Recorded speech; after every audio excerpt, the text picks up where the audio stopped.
नाज़रीन दीदार खंडो एक बार फिर हाजिर है तुहाडी खिदमत वास्ते। अज साडे नाल नाज़रीन खान साहब मौजूद ने। असीं इन्हां दे कोल विजिट कर रहे हैं। आवाम की लै रही है, सौदा दे रही है, तो इन्हां कोलों असीं पुछने कि आवाम नूं की रिलीफ दे रहे हो, किस तरह तुसीं आवाम नूं सस्ता दे रहे हो। तुसीं पिछों इतनी मेहनत नाल पेशावर तो यह समान लैके आते हो, तो आवाम की खिदमत तुसीं कर रहे हो। तो खान साहब ये की तुसीं इतनी दूर लैंदे हो, क्योंकि तुहानूं प्रॉफिट हुंदा है।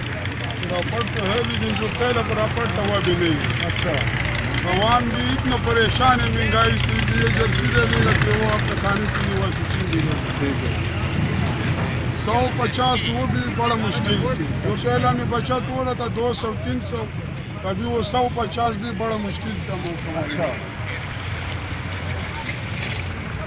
ये देखिए नाज़रीन कितनी कितनी प्यारी जैकेटें हैं, कितनी प्यारी नाज़रीन की चीज़ें हैं। ये देखें नाज़रीन, जो बाजार जो बाजारों तुसीं लैंदे हो नाज़रीन, ये इतना इतना महंगा लैंदे हो, वो सिर्फ तुहानूं पैक करके देंदे ने। उस दे विच ते तुसीं कहंदे जी वाह वाह वाह, ये बड़ी शै है। ये खान साहब जिहड़ी खिदमत कर रहे हैं तुहाडी, उस तो अच्छी चीज़ तुहानूं मिलेगी और तुसीं खुद कहोगे कि वाकई ये चीज़ सानूं मिली है। और ये देखो कितनी मेहनत कर रहे हैं। ये खुदा दी कसम करीब 8 बजे ये जनाब दुकानदारी लाते हैं और राती 9 बजे तक 10 बजे तक ये तुहाडी आवाम की खिदमत कर रहे हैं। तो आवाम को चाहिए कि इन्हों के नाल तावन करन। ए देखो इन्हों के बच्चे ने छोटे छोटे, ये खाना खा रहे हैं, ये पेशावर तो आए हैं है जी। सानू चाहिए इन्हों की हैल्प करनी, मदद करनी। असी इत्थे दे रहायश पजीर हाँ, सानू ये चीज़ें सोचनी चाहिए। ये खान साहब ये किस तरह दे रहे हैं आप जोड़ा, ये बच्चों वाले किस तरह दे रहे हैं? 600 रुपये, कोई 500, कोई 700। कौन कौन सा है बताओ ना आप उधर हाथ में। ये वाले ये दुकानों पर यही देते 1200, 1300, इधर 500। इधर 500। देखे नाज़रीन ये खुदा का कसम कितना खूबसूरत है। ये लेदर के इधर मार्केट में जाओ 3000-2500, इधर दिखाओ 1500। ये देखें नाज़रीन है जी। ये मार्केट में आप लेने के लिए जाएंगे तो आपको ये इतना महंगा मिलेगा कि आप खुद कहेंगे कि बाकी ये बहुत ज़्यादा महंगा है जी। ये देखें नाज़रीन, ये लेदर में है। अपने बच्चों की हिफाजत करें है जी। कितना हम बच्चों से प्यार करते हैं, तो उनके लिए हम इतना नहीं कर सकते। ये देखें नाज़रीन, ये उससे भी अच्छा है। ये देखें नाज़रीन, ये कितना अच्छा है। बाजार से रहता है, अद्धो अध का फ़र्क है जी। ये तुसी लवोगे तो तुहानू पता लगेगा ना। तुसी चाहते हो मंडी वड्डियां दुकानां वेख के, उत्थे वड्डियां दुकानां ते चीज़ां नहीं आन। ए खान साहब रखो इत्थे, ए वेखो। उस तो बाद ए कितनी वैरायटियां इन्हां दी टंगियां ने। ए वेखो कितनी अच्छी वैरायटियां ने। ए नाज़रीन ए देखो, ए मर्दाना कितना खूबसूरत है। तुसी लवोगे तो याद करोगे। और यही चीज़ तुहानू 1500-2000 रुपए की दुकान तो लभेगी। खुदा दी कसम इन्हां दे बच्चे देखो, ਇਹ ਬੱਚੇ ਦੇਖੋ ਕਿੰਨੇ ਪਿਆਰੇ ਖੂਬਸੂਰਤ ਬੱਚੇ ਨੇ। ਇਹ ਤੁਹਾਡੀ ਖਿਦਮਤ ਕਰ ਰਹੇ ਨੇ, ਤੁਹਾਨੂੰ ਵੈਸੇ ਹੀ ਖਿਆਲ ਕਰਨਾ ਚਾਹੀਦਾ ਹੈ। ਇਹ ਨਾਜ਼ਰੀਨ ਇਹ ਵੇਖੋ, ਇਹ ਲੇਡੀਜ਼ ਨੇ ਹੈ ਜੀ।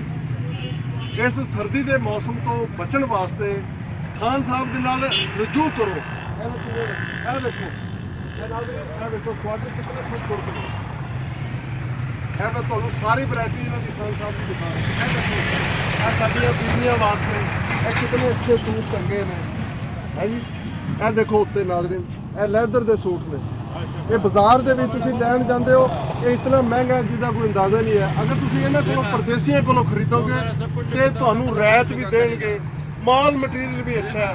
ਤੇ ਯਾਰ ਤੁਸੀਂ ਇਹਨਾਂ ਦੇ ਕੋਲੋਂ ਲੰਘ ਕੇ ਜਾਂਦੇ ਹੋ ਮੰਡੀ ਲੈਣ ਵਾਸਤੇ, ਤੇ ਤੁਹਾਨੂੰ ਇੱਥੋਂ ਇਹਨਾਂ ਕੋਲ ਸੌਦਾ ਰਿਆਇਤ ਲੱਭੇ ਤੇ ਤੁਹਾਨੂੰ ਇੱਥੋਂ ਇਹਨਾਂ ਕੋਲੋਂ ਲੈਣਾ ਚਾਹੀਦਾ।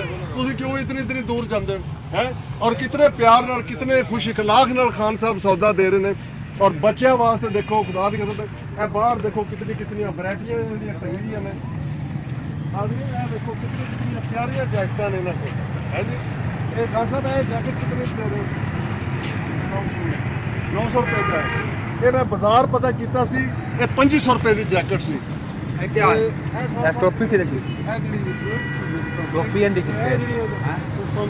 ये 1500 रुपये का, वो ऊपर वाला वो 2000 रुपये का। हाँ देख रहे हो खान साहब कितनी तुहाडी खिदमत कर रहे हैं। खुदा दी कसम ये मुखलिस और बहुत बड़े अच्छे इंसान ने। इन्हां दा सानू ख्याल करना चाहिए। असीं ये सारा कुछ छड्ड के मंडी जा रहे हैं जी, उधरों लै रहे हैं, इधरों लै रहे हैं। ਇਹ ਬਿਲਕੁਲ ਰਹਿਤ ਹੈ। ਔਰ ਦੇਖੋ ਇਹ ਚਾਦਰਾਂ ਦੇ ਢੇਰ ਲੱਗੇ ਨੇ ਬਾਹਰ, ਜਿਹੜੀ ਇਹ ਚਾਦਰਾਂ ਦੇ ਰਹੇ ਨੇ। ਇਹ ਦੇਖੋ ਇਹ ਜੇ ਚਾਦਰ ਕਿਤਨੇ ਦਾ चादर ये 1300 ग्राम बेच ਹਾਂ, ਇਹ ਇੱਥੇ ਅਗਰ ਤੁਸੀਂ 1300 ਰੁਪਏ ਦਾ ਲੈ ਰਹੇ ਹੋ ਤੇ ਬਾਜ਼ਾਰ ਤੁਹਾਨੂੰ 4000 ਦਾ 5000 ਰੁਪਏ ਦਾ ਇਹ ਬਾਜ਼ਾਰੋਂ ਤੁਹਾਨੂੰ ਇਹ ਚਾਦਰ ਲੱਭਣੀ ਹੈ। ਤੇ ਇੱਥੋਂ ਤੁਸੀਂ ਲਵੋਗੇ ਇਹਨਾਂ ਕੋਲੋਂ ਰਿਆਇਤ ਮਿਲੇਗੀ। ਤੇ ਖਾਨ ਸਾਹਿਬ ਉਹ ਇੱਕ ਹੈਲਮਟ ਲੈ ਕੇ ਆਓ। ਇਹ ਕਿਤਨੇ ਦਾ ਹੈਲਮਟ? 1200 ਰੁਪਏ ਦਾ ਹੈ। ये हेलमेट 2500 3000 की दुकान हुआ। ਨਾਜ਼ਰੀਨ ਇਹ 2500 3000 ਰੁਪਏ ਦਾ ਬਾਜ਼ਾਰ ਦੇ ਵਿੱਚ ਲੱਭ ਰਿਹਾ ਹੈਲਮਟ ਤੇ ਇਹ ਜਨਾਬ 1200 ਰੁਪਏ ਦਾ ਤੁਹਾਨੂੰ ਦੇ ਰਹੇ ਨੇ। ਤੁਹਾਡੀ ਖਿਦਮਤ ਵਾਸਤੇ ਬੈਠੇ ਨੇ। ਇਹਨਾਂ ਨਾਲ ਮੁਕੰਮਲ ਤਾਵਨ ਕੀਤਾ ਜਾਏ। ਇਹ ਸਾਡੇ ਭਾਈ ਨੇ, ਇਹ ਬਹੁਤ ਅੱਛੇ ਨੇ, ਯਕੀਨ ਕਰੋ ਇਹ ਬਹੁਤ ਅੱਛੇ ਨੇ, ਪਰਦੇਸੀ ਨੇ, ਪਸ਼ਾਵਰ ਤੋਂ ਆਏ ਨੇ। ਇਤਨੀ ਮਿਹਨਤ ਨਾਲ, ਫਿਰ ਦੇਖੋ ਬੱਚੇ ਵੀ ਨੇ ਇਹਨਾਂ ਦੇ ਨਾਲ ਛੋਟੇ ਛੋਟੇ। ਇਸ ਦੇ ਨਾਲ ਹੀ ਤੁਹਾਡੇ ਕੋਲੋਂ ਅਸੀਂ ਇਜਾਜ਼ਤ ਚਾਹਾਂਗੇ। ਜੀ ਡਾਰਕ ਬੋ ਲਾਈਕ ਕਰੋ, ਕਮੈਂਟ ਕਰੋ। ਇਹਦੇ ਨਾਲ ਸਾਨੂੰ ਇਜਾਜ਼ਤ ਦਿਓ ਕਿ ਅੱਲਾ ਹਾਫਿਜ਼।